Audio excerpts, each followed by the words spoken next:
Pada suatu ketika Abu Nawas pergi ke warung teh, teman-temannya telah menunggunya di situ. Mereka ternyata sengaja menunggu Abu Nawas datang.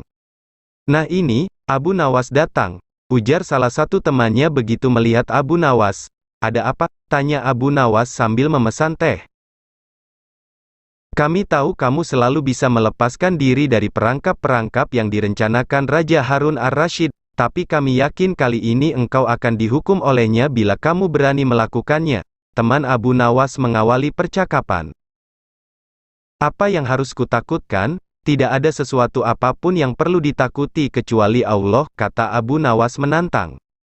"Selama ini, belum pernah ada satupun orang di negeri ini yang berani memantati baginda Raja Harun ar-Rasyid, bukankah begitu Abu Nawas?" tanya teman Abu Nawas. Tentu saja tidak ada yang berani melakukan itu, karena hal tersebut merupakan pelecehan yang sangat berat. Hukumannya pasti dipancung, ujar Abu Nawas memberitahu teman-temannya. "Itulah yang ingin kami tahu darimu, beranikah kamu melakukannya?" tantang teman-teman Abu Nawas.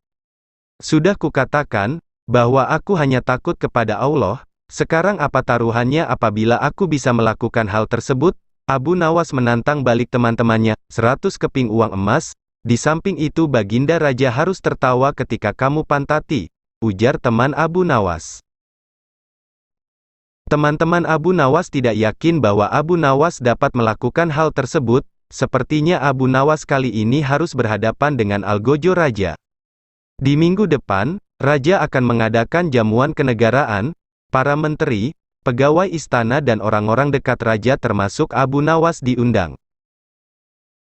Abu Nawas merasakan hari-harinya berlalu dengan cepat, karena dia harus menciptakan jalan yang aman bagi dirinya dari Algojo baginda Raja.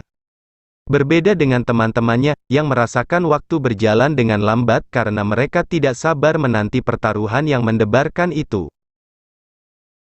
Persiapan-persiapan di halaman istana sudah dimulai. Raja ingin pesta jamuan nanti meriah, karena baginda Raja mengundang raja-raja dari negeri sahabatnya. Ketika hari yang dijanjikan sudah tiba, semua tamu undangan telah datang kecuali Abu Nawas yang masih belum terlihat di tempat jamuan.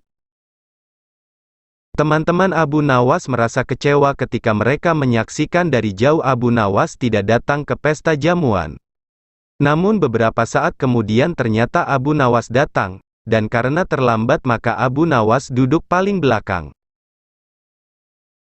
Ceramah-ceramah yang mengesankan mulai disampaikan di dalam jamuan tersebut, dan kemudian dilanjut dengan pidato dari Raja.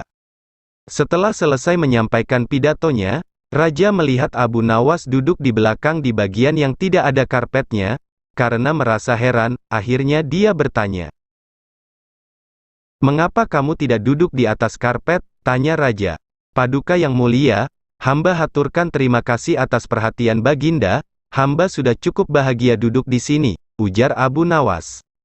"Wahai Abu Nawas, majulah dan duduk di atas karpet, nanti pakaianmu kotor karena duduk di atas tanah," ujar Raja menyarankan.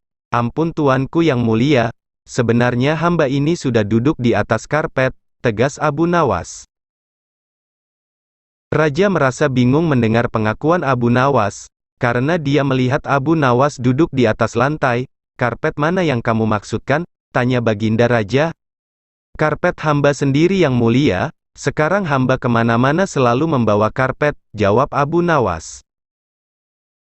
"Tetapi, sejak tadi, aku tidak melihat karpet yang kamu bawa." Raja semakin kebingungan. "Baiklah yang mulia, kalau memang ingin tahu maka dengan senang hati hamba akan menunjukkan kepada yang mulia," ujar Abu Nawas sembari mendekati Raja. Setelah cukup dekat dengan Raja, Abu Nawas pun menungging dan menunjukkan potongan karpet kecil yang dia tempelkan ke bagian pantatnya. Abu Nawas seolah-olah memantati Raja. Melihat ada potongan karpet di bagian pantat Abu Nawas, Raja pun tidak bisa menahan tawa yang juga diikuti oleh para tamu undangan. Sementara itu, teman-teman Abu Nawas yang menyaksikan kejadian itu merasa kagum kepada Abu Nawas, dan mereka memberikan hadiah 100 keping emas kepadanya. Nah beginilah tingkah kocak Abu Nawas, selalu ada solusi terhadap jebakan temannya itu, Abu Nawas selalu bisa menggunakan dikiranya untuk menaklukkan masalah. Maka kawan-kawan semua jangan lupa subscribe channel ini, dan tekan loncengnya, supaya mudah mendapatkan sejarah populer Abu Nawas, dan kisah populer Islami lainnya. Admin pamit dulu, sampai jumpa kembali.